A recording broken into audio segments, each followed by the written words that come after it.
नमस्कार दोस्तों, आज की कहानी का शीर्षक है मूर्ख ब्राह्मण। बहुत पहले की बात है। रामपुर नाम के गांव में एक मूर्ख ब्राह्मण रहा करता था। ब्राह्मण का परिवार काफ़ी गरीब था, इसलिए ब्राह्मण की पत्नी उसे बार बार कुछ पढ़ाई करने और कुछ सीखने के लिए कहा करती थी।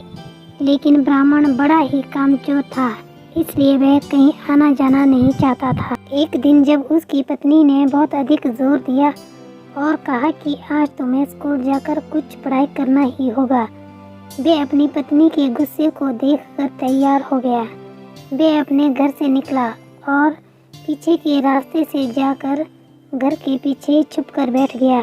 थोड़ी देर बाद उसके घर में कुछ लोग आए और उन लोगों ने क्या बातें कहीं, ये सब बस पीछे बैठे चुपचाप सुन रहा था।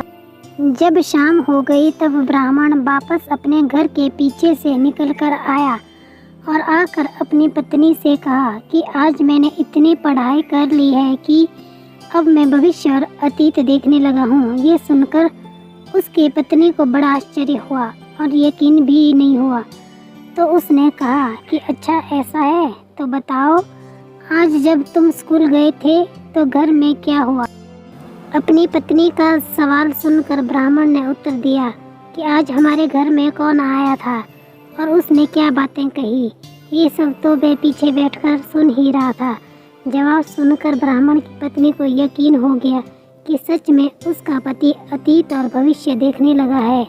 इसके बाद वह पूरे गांव में घूम घूम कर सबको ये बात बताने लगी कि उसका पति भविष्य और अतीत देख सकता है, वह भविष्य देख सकता है। अगले दिन एक धोबी का गधा खो गया था और वह उसे मिल नहीं रहा था, इसलिए वह उस पंडित के पास आया और आकर उससे कहा कि मेरा गधा खो गया है, क्या आप मेरी मदद कर सकते हैं। पंडित को कुछ समझ में नहीं आया कि वह क्या करे, इसलिए उसने कहा कि अभी मैं स्नान करने जा रहा हूँ, जब मैं स्नान करके लौटूंगा तब मैं भविष्यवाणी करूँगा। इतना कहकर पंडित वहाँ से निकल भागा। जब वह रास्ते में जा रहा था तब उसने देखा कि एक गधा खेत में घास खा रहा है। ये देखकर पंडित ने अपनी आधी धोती फाड़ और उससे वह गधे को वहीं बांध दिया और दौड़ा दौड़ा घर वापस आया और बैठकर भविष्यवाणी करने लगा कि चने के खेत में तुम्हारा गधा बंधा हुआ है, जाकर उसे पकड़ लो। पंडित की बात सुनकर धोबी चने के खेत में गया और उसने देखा कि वहाँ सच में उसका गधा चने के खेत में बंधा हुआ था। अपने गधे को वापस पाकर धोबी बहुत खुश हुआ और उसने पंडित को काफ़ी दान दिया। धीरे धीरे पंडित काफ़ी प्रसिद्ध हो गया और बहुत लोग उसे जानने लग गए। एक दिन राज्य की महारानी का एक नौलखा हार चोरी हो जाता है। राजा को कुछ समझ नहीं आता कि अब क्या करे। राजा के मंत्री राजा को सलाह देते हैं कि उसे उस भविष्यवक्ता पंडित के पास जाना चाहिए। राजा उस भविष्यवक्ता पंडित को अपने राजमहल में बुलाता है। पंडित कहता है कि ठीक है, अगले दिन मैं राजमहल में आऊँगा। पंडित के आने की खबर से चोर काफ़ी डर जाता है।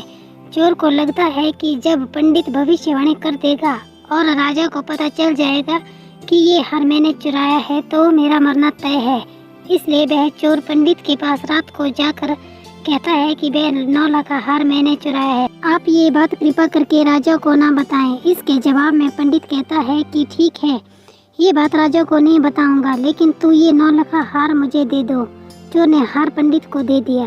पंडित हार को लेकर राजमहल के बगीचे में एक चिड़िया के घोंसले में ले जाकर रख देता है। सुबह भविष्यवाणी करते वक्त पंडित कहता है कि महारानी का एक हार चिड़िया के घोंसले में रखा हुआ है। राजा ने अपने सैनिकों को उस चिड़िया के घोंसले में जाकर देखने को कहा। राजा के सैनिक चिड़िया के घोंसले में देखने गए। वहां उन्होंने महारानी का हार देखा। अपने महारानी का हार मिल जाने से राजा बहुत खुश हुए।